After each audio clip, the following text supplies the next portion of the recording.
The ease with which the blind will adapt to the new cash depends on many factors: the extent of their sight loss, their age, the sensitivity of their fingertips, and the habits learnt from handling local notes and coins.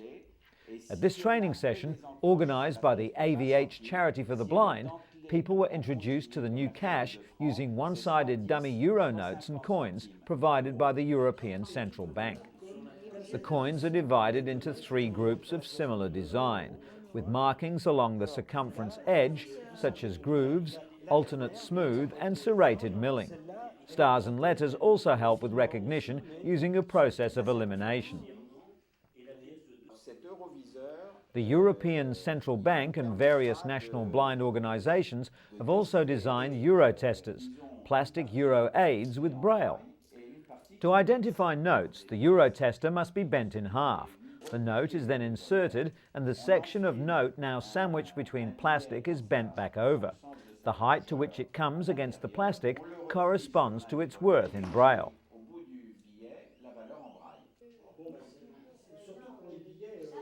Coins, on the other hand, are inserted into a narrowing groove. Their corresponding value is marked in braille at the point where they come to a stop. The notes are all different colours. They use large print for the denomination, and the position of the metal foil also differs.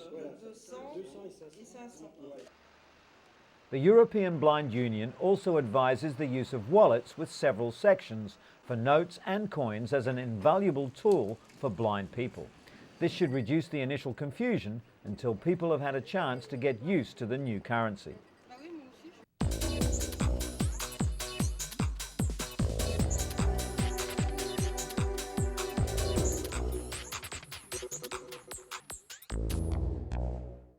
I did not have sexual relations with that woman.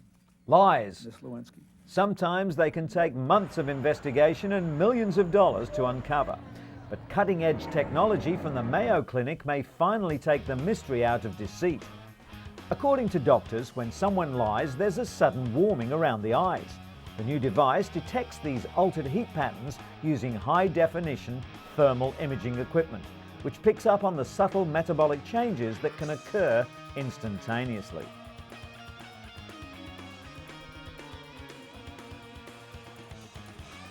Clinical trials using a mock crime scenario correctly detected lying 83% of the time. The next step is to develop even smaller cameras and determine if they are as accurate. Scientists at the Mayo Clinic believe that in time, their lie detector will have many practical applications in the security and law enforcement industry, such as at airports and border checkpoints. In theory, blood should rush to the eye area of liars like mini uncontrollable hot flushes, while the innocent remain coolly and calmly unaffected. The system was first used to examine metabolic rate, but suddenly researchers realized that it was so sensitive it could detect fearfulness.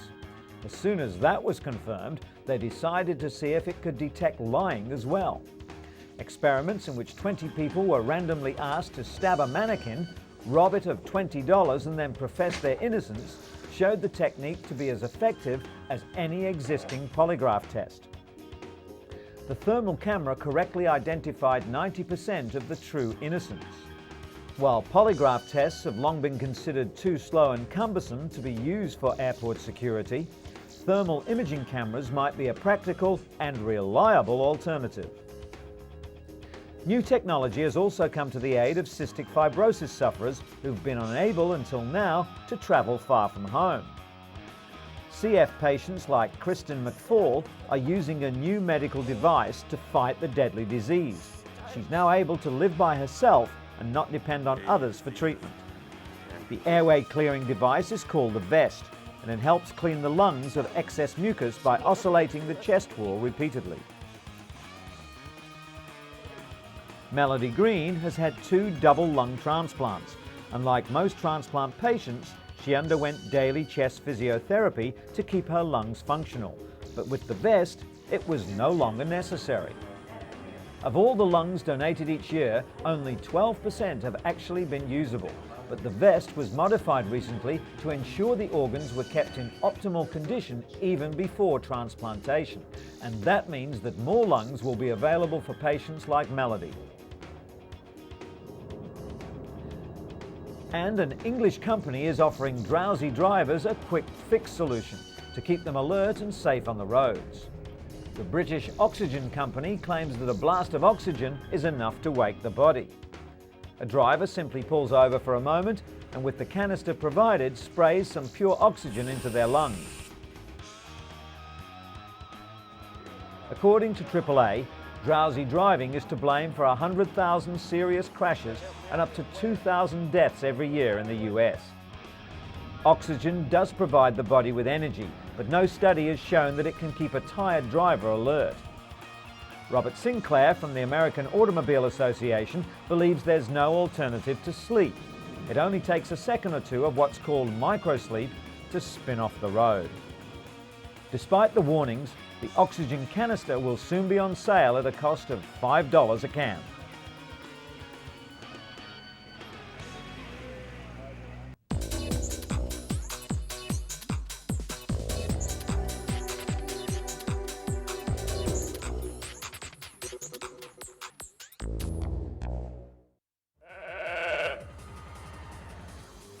Five and a half years after becoming the world's first cloned sheep, researchers report that Dolly has developed arthritis, raising fears that the cloning process may have given her a genetic defect.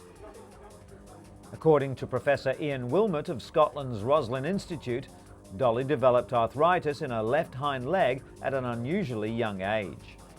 In 1996, Dolly was cloned from a cell taken from an adult animal. Some scientists speculate that because Dolly was cloned using genetic material from a 6-year-old ewe, her genetic age might be closer to 11. Many animal rights advocates condemn cloning. They believe it's dangerous and unethical, regardless of the methodology. Since Dolly's debut, researchers around the world have cloned several other animals, including cows, and within 2 years hope to produce the world's first allergen-free cats. PPL, the company responsible for creating Dolly, has enjoyed continued success as well. Their cloned piglets represent a major step towards producing animal organs and cells for use in human transplants. The so-called knockout pigs have their alpha-1,3-galactosyl transferase gene inactivated. The gene normally leads the human immune system to reject pig organs within minutes. This vital step should enable animal organs and cells to be transplanted into humans without being rejected by the recipients. Cloning of the animals took place in the lab, following which the fertilized eggs were put back inside the mother pig, who gave birth to 5 healthy piglets. According to the Scottish-based firm, pigs are the preferred species for xenotransplantation, the transfer of cells or organs from one species to another on both scientific and ethical grounds. The world's first knockout pigs have been confirmed through DNA tests to have one of their 2 copies of the gene inactivated. The potential benefit they offer is immeasurable, as countless patients who would have died while waiting for human organs to become available can now be saved. In related news, US President George W. Bush reiterated that human life should not be destroyed for the purpose of embryonic stem cell research, after hearing that scientists in Massachusetts created the first cloned human embryos. The groundbreaking experiment proves that a single cell taken from a human adult can be coaxed into a healthy young embryo. However, the medical advance raises ethical concerns because it requires the creation of human embryos solely for the purpose of destroying them. Researchers at Advanced Cell Technology also cloned several healthy cows, using the same cloning process to create the 6-celled embryos. The scientists say their intention is not to create cloned human beings, but to develop immune-compatible cells to treat degenerative diseases. Although in August, President Bush announced he would allow limited funding for several already existing stem cell lines, some members of Congress warned they will work to prevent further research studies in the US altogether.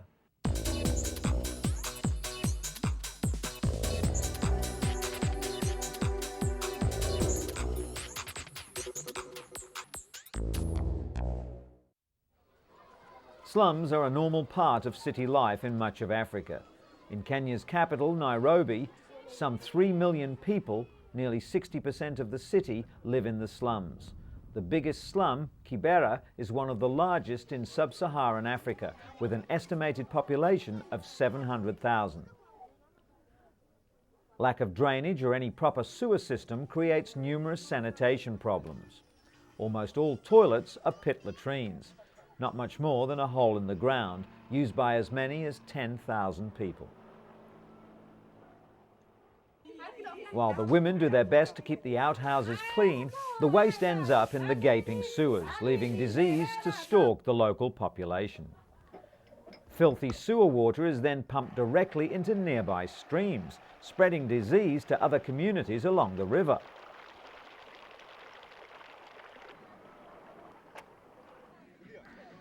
But the flying doctors from the African Medical and Research Foundation, or AMREF, have come to save the situation through an intensive health campaign aimed at improving the water and sanitation in the slums. A marathon race organised by AMREF, which attracted nearly 200 runners, many armed with toilet brushes, was run through the city streets in the Kenyan capital in aid of collecting money to build good, clean toilets for the slum dwellers. $100,000 was the target that the organisers were aiming for in order to build over 300 toilets. Currently, there's one toilet for every 10,000 people, so the additional facilities will come as quite a relief. And although he didn't enter the unusual race, Kenyan marathon runner Paul Tergat and his family were on hand to support this worthy cause. One practice that AMREF hopes to stamp out is an unpleasant phenomenon known as the flying toilets. With so few loos available in these parts, locals have been known to tie up their waste in plastic bags and then hurl the bags as far away as they can. The plastic projectiles invariably end up in rivers or in neighbouring compounds and are a serious health risk. Being hit by a flying toilet isn't much fun either.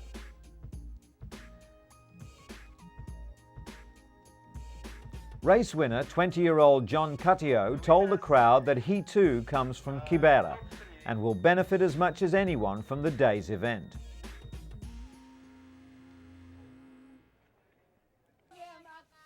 As the campaign to eradicate flying toilets in the slums continues, it's hoped that the slum dwellers will soon be able to do away with the practice completely and enjoy better health and sanitation for themselves and their families.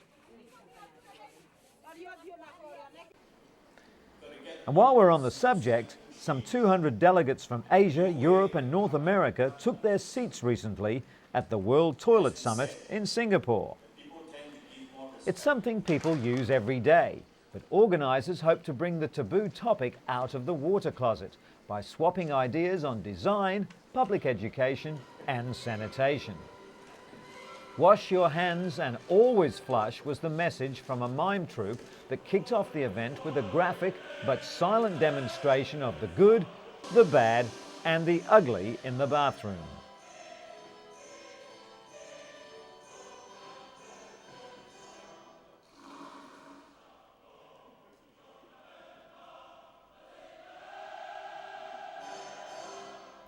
Singapore is already at the forefront of enforcing toilet etiquette with fines for not flushing and automatic devices that sense when to send the water surging.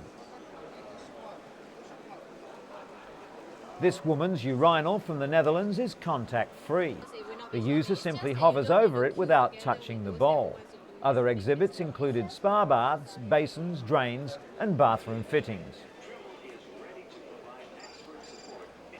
While luxury items were a feature of the show, delegates were also reminded that according to World Health Organization estimates, 40% of the world's population still don't have access to adequate sanitation, leading to the spread of disease and 2 million deaths a year.